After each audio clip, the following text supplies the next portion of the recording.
The hardest truths are not spoken in anger, but are carried in the silence that follows. The desert remembers every whisper, every unshed tear. The frost of another dawn in the canyon of despair bit deep. Lillian knelt by the icy creek, her hands raw and red as she scrubbed the linens. Each motion was a penance, an attempt to wash away not dirt, but memory. It was a year to the day since the small grave was dug on the hill, a year since the light in her world had gone out. The cold water was a familiar pain, a distraction from the hollow ache in her chest. She worked until her back screamed in protest, her knuckles bleeding onto the white fabric.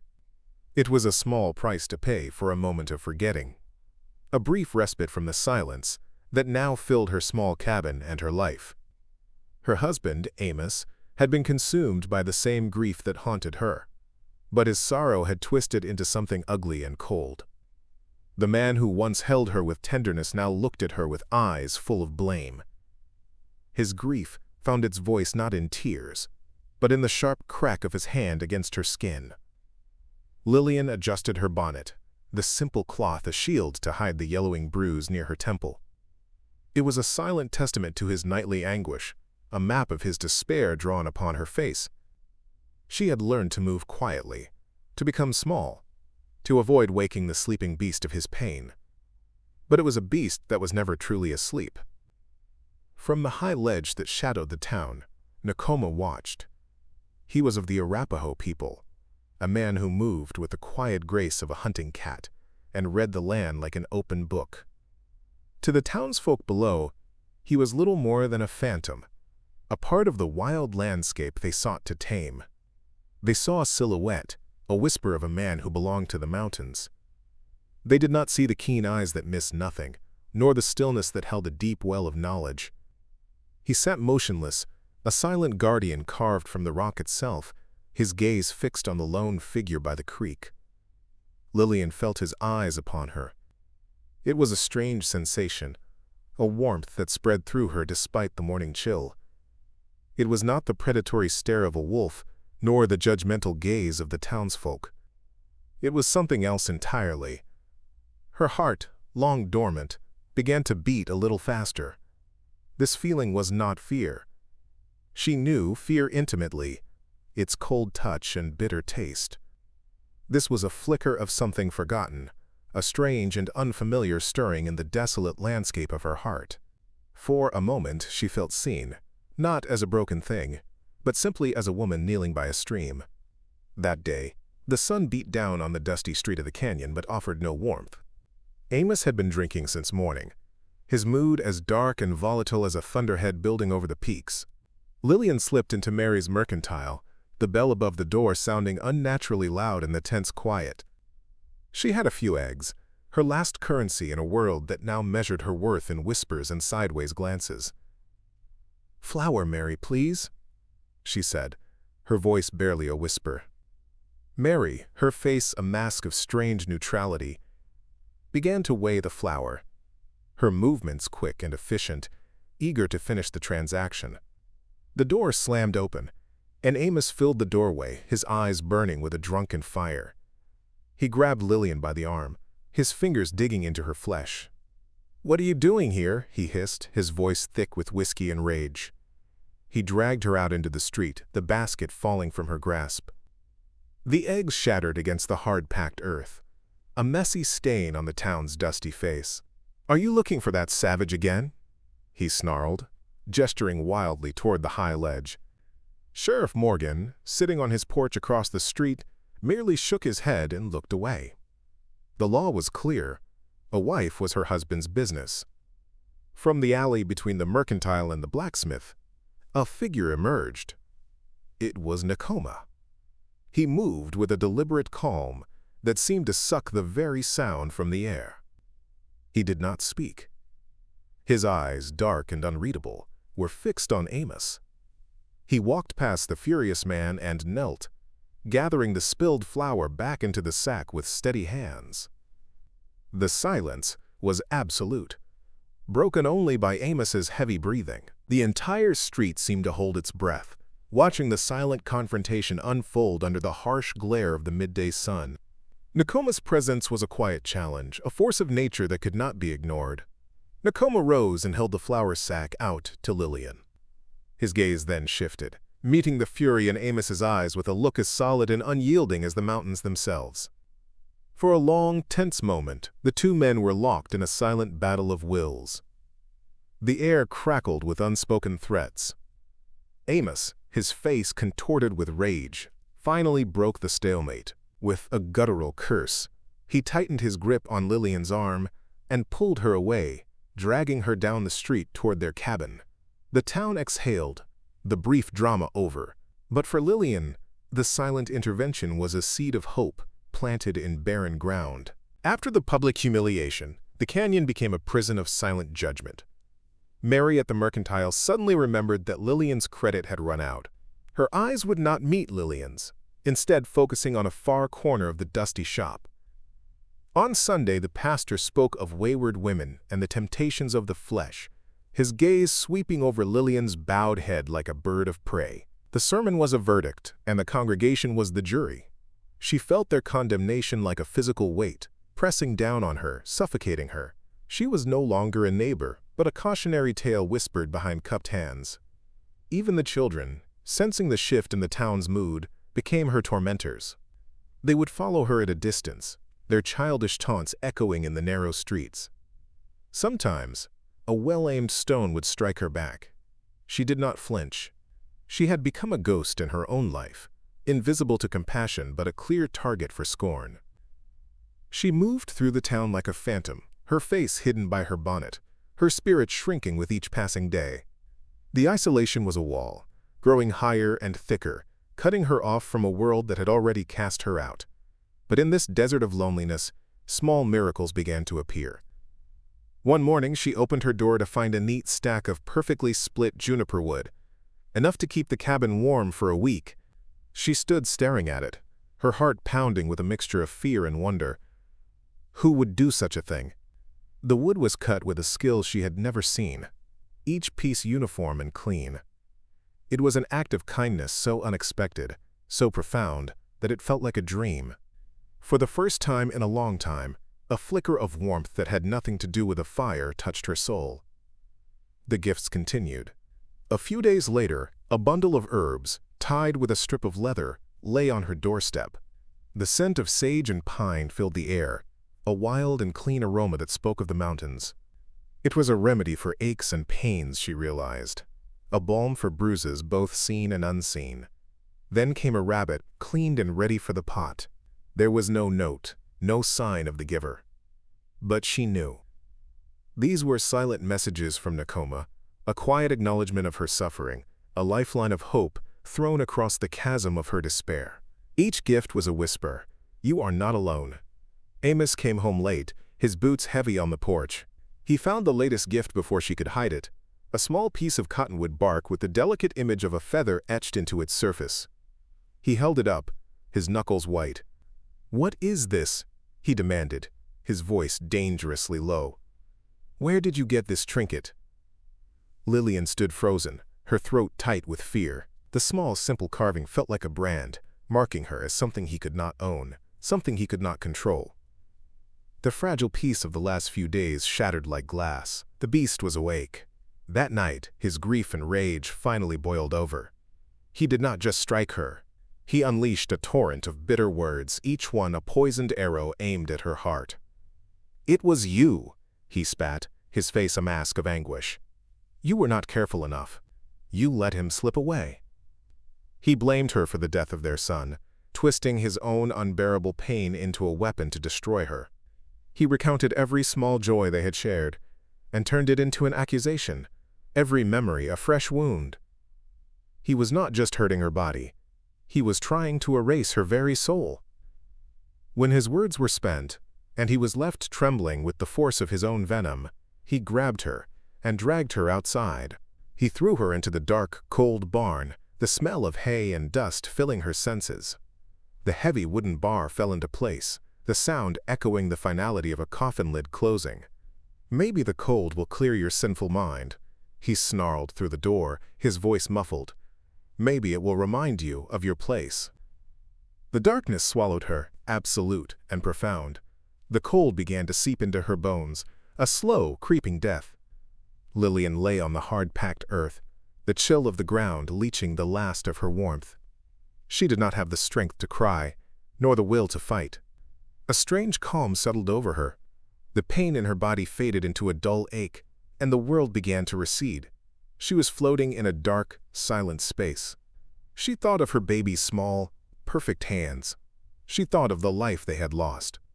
And then, as the darkness deepened, one final image filled her mind. The calm, steady face of the man from the ledge, his eyes holding a silent promise of a world beyond this pain. The heavy bar of the barn door lifted with a quiet groan. It was not a barrier to a man who knew the ways of wood and leverage. Nakoma found her curled on the floor, her breathing shallow, her skin as cold as the earth beneath her. He knelt, his touch gentle as he brushed a strand of hair from her face. He gathered her into his arms. She was as light as a fallen leaf, a fragile thing broken by a winter storm. Without a sound, he carried her out of the barn and into the pre-dawn gloom, turning his back on the town and heading toward the sanctuary of the mountains. His cabin was small and hidden, nestled in a grove of aspens, invisible to the world below. He laid her on a bed of soft furs and built up the fire until the small space was filled with a gentle warmth. He moved with a quiet efficiency, his hands sure and steady. He cleaned her cuts and bruises not with harsh whiskey, but with a cool, clear infusion of herbs. He then prepared a poultice of crushed yarrow and soft green moss, a remedy passed down through generations, and carefully applied it to the worst of her injuries, the gentle pressure a stark contrast to the violence that had caused them. Lillian awoke slowly, the scent of wood smoke and pine filling her senses. The first thing she saw was the flickering firelight dancing on the rough-hewn logs of the ceiling. The second was his face. Nakoma sat by the hearth, watching her, his expression unreadable. But in the depths of his dark eyes, she saw not pity, but a profound and solemn understanding. It was a look that spoke of shared sorrows, of a pain that transcended words. She tried to speak, but her throat was dry. He was there with a cup of warm, sweet tea before she could even form the words. Later, as she regained some of her strength, he spoke. His voice was low and quiet, like the rustle of leaves in the wind. He told her of his own loss. A sickness, carried by the settlers, had swept through his village years ago, taking his wife and young daughter. His grief was an old, weathered stone, while hers was a fresh, jagged wound. But they were carved from the same mountain of loss.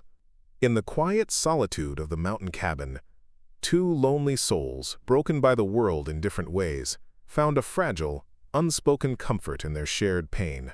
Waking in the warmth and safety of the cabin was a disorienting experience. For the first time in over a year, Lillian did not wake with a knot of fear in her stomach. The silence here was not empty and menacing. It was peaceful, filled with the gentle sounds of the forest. Nakoma's presence was a steady, calming force. He did not crowd her or press her with questions. He simply existed in the space with her, his quiet confidence a balm to her shattered nerves. He gave her time, the most precious gift of all, and slowly the ice around her heart began to thaw. He became her teacher in a school she had never known existed. He showed her how to read the stories written in the tracks of deer and rabbits, how to find the sweet, starchy roots of the wild carrot, how to distinguish the call of the hawk from the cry of the jay. He taught her to listen not just with her ears but with her whole body, to feel the coming of the rain in the air and the direction of the wind on her skin. The forest, once a place of fear and shadow, began to reveal its secrets to her, becoming a place of life and sustenance. Her hands, softened and scarred by domestic chores, learned new tasks. They grew calloused from gathering firewood, skilled at setting simple snares, and steady in striking a spark from flint and steel. With each new skill she mastered, a piece of her old, fearful self fell away. She was not just healing from her physical wounds. She was rebuilding her spirit from the ground up. She discovered a strength within herself she never knew she possessed, a resilience as deep and tenacious as the roots of the ancient pines that surrounded the cabin. Their days were filled with a comfortable silence, punctuated by the quiet exchange of knowledge. But in the evenings, as they sat by the fire, something else began to grow between them. It was in the way he would watch her as she mended a tear in her dress, in the small smile that touched her lips when he brought her a perfectly ripe wild plum. It was a feeling that had no name, a tender and fragile thing born of shared solitude and mutual respect. It was more than friendship, deeper than gratitude. It was a quiet, blossoming love, as unexpected and beautiful as a wildflower pushing through a crack in the rock. When Amos discovered the empty barn and the missing woman, his first reaction was not worry, but a black, possessive rage. He did not search the hills. He did not call her name into the wind. He went straight to the saloon, the epicenter of the town's fear and prejudice. He slammed his fist on the bar, his voice booming through the smoky room. He painted a lurid picture for the assembled men, a tale of a helpless wife stolen from her home, a damsel in distress in the clutches of a wild creature. He knew which buttons to push, which fears to stoke. "That Arapaho savage has taken her," he roared, his words slurring slightly. "He has my wife."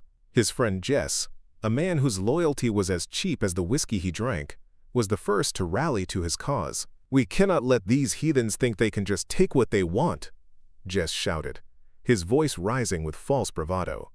Soon, a small drunken mob had formed, their courage fueled by cheap liquor and a deep-seated hatred of anything they did not understand. They were not a rescue party. They were a posse fueled by ignorance and malice. Sheriff Morgan heard the commotion and hurried over from his office. He stood in the doorway of the saloon, his face grim. "Now hold on, Amos," he said, his voice a low rumble of authority. "You do not know what happened. Taking matters into your own hands will only lead to trouble." But his words of caution were drowned out by the drunken shouts of the mob.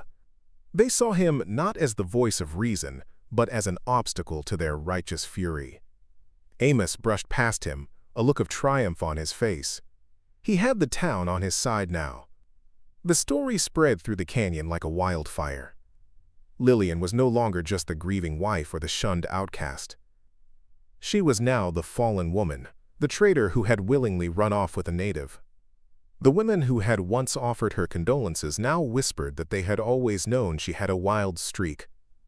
The men who had pitied her now saw her as a disgrace to her kind. In the court of public opinion, she had been tried and convicted. Her crime was not leaving her husband but choosing a world they could not and would not understand. Nakoma found the tracks at the base of the mountain, a careless jumble of boot prints heading into his territory. He returned to the cabin, his face as impassive as ever, but Lillian saw the new tension in the set of his shoulders. He told her what he had seen, his voice calm and even. For a fleeting moment, the old, familiar fear clutched at her heart, a cold hand squeezing the air from her lungs. She saw Amos's face, twisted with rage, and felt the phantom pain of his hands on her. The mountains no longer felt like a sanctuary, but a trap. But then she looked at Nakoma, at his quiet strength, and the fear subsided, replaced by a cold, hard resolve. This was not the same woman who had cowered in a locked barn. "I will not hide," she said, her voice clear and steady. "I will not run from him again. This is my fight." Nakoma watched her, his dark eyes searching her face. He saw the fear, but he also saw the fire that had been kindled within her. He gave a slow, single nod of understanding and respect.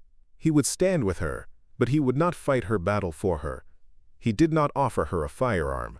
Instead, he pressed a small, sharp knife into her hand, its handle wrapped in smooth leather. "The most dangerous fight is the one that happens closest," he said softly. "You must be able to protect your own space." He spent the afternoon teaching her, not how to attack, but how to defend. He showed her how to use an opponent's weight against them, how to turn a grab into an escape, how to hold the knife not as a weapon of aggression, but as a final, absolute boundary. She learned quickly, her movements becoming more confident with each lesson. That evening, as the shadows lengthened, he gave her another gift. It was a small wooden carving of a she-wolf, its head raised in a silent howl. The detail was exquisite, each line carved with patience and care. The wolf, he explained, was a symbol of loyalty, of family, of the fierce instinct to protect one's own. Lillian took the carving, its smooth wood warm against her palm.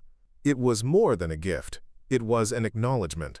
He was telling her that she was no longer a lone, hunted creature. She was part of a pack now, and she would not be taken easily. They came at dawn, their clumsy movements and loud voices announcing their arrival long before they reached the clearing. Amos and Jess stumbled into the open, their faces flushed with whiskey and morning sun. "Come out, savage!" Amos bellowed, his voice echoing off the rocks. "Give me what is mine!" The cabin door opened, and Lillian stepped out. She stood on the porch, her posture straight, her face calm. She was not the trembling woman he had left in the barn. Behind her, Nakoma stood in the shadows of the doorway, a silent, watchful presence. Jess, emboldened by the liquor, charged forward, his rifle raised. Nakoma moved like a blur. He did not meet force with force. He flowed around Jess, a swift, economic movement that sent the rifle flying and left the larger man sprawled on the ground, gasping for breath. The entire exchange took less than a heartbeat. Jess lay defeated, not by a blow, but by a superior skill and a calm he could not comprehend. He had been overcome not by savagery, but by a quiet, disciplined strength. Amos, momentarily stunned, turned his rage on Lillian. He lunged for her, his hands reaching, his face a mask of fury. "You are coming with me," he roared. But she did not retreat. As his hands closed on her arms, she moved with a speed born of desperation and training. The knife which she had held concealed in the folds of her skirt flashed in the morning light.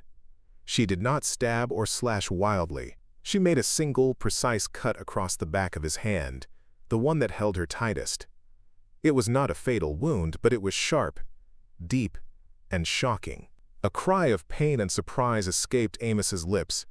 He recoiled, his hand flying to his mouth, his eyes wide with disbelief. He stared at the blood welling from the cut, then at her. He saw not his timid, broken wife, but a stranger, a woman with eyes of cold fire and a knife in her hand. In that moment he understood. The power dynamic had shifted irrevocably.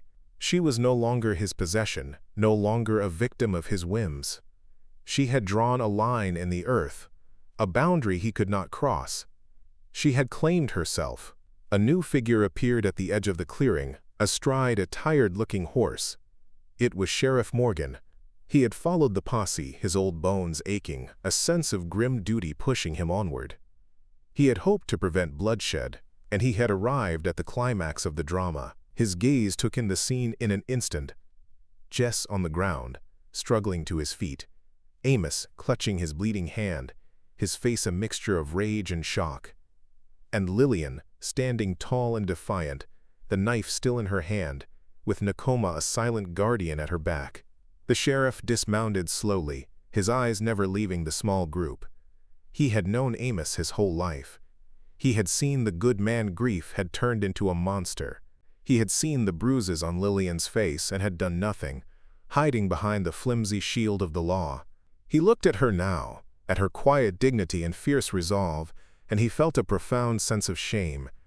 He had failed her. He had failed the town. He had failed the badge he wore. But it was not too late to do the right thing. He walked forward until he stood between the two parties. He did not draw his weapon. His authority came not from the iron on his hip, but from the weight of his years and the sudden clarity in his eyes. "Amos, Jess," he said, his voice quiet but carrying the unshakable force of law. "Get out of this canyon, ride out and do not come back. The law in this town is me, and my law says you are done here." He was no longer just a tired old man. He was the embodiment of justice, however late it had arrived. Amos opened his mouth to protest, to spew more venom, but he saw the look in the sheriff's eyes and the words died in his throat. Defeated, he and Jess retreated, their shameful exit a stark contrast to their arrogant arrival. They vanished into the trees, leaving only silence behind. Lillian finally lowered the knife, her hand trembling. Nakoma stepped forward and gently took her hand, his touch warm and steady. Together, they watched the first rays of the sun crest the mountain peaks, bathing the canyon in a clean, new light. A new day had dawned. Their future was unwritten, but for the first time it was theirs to write together.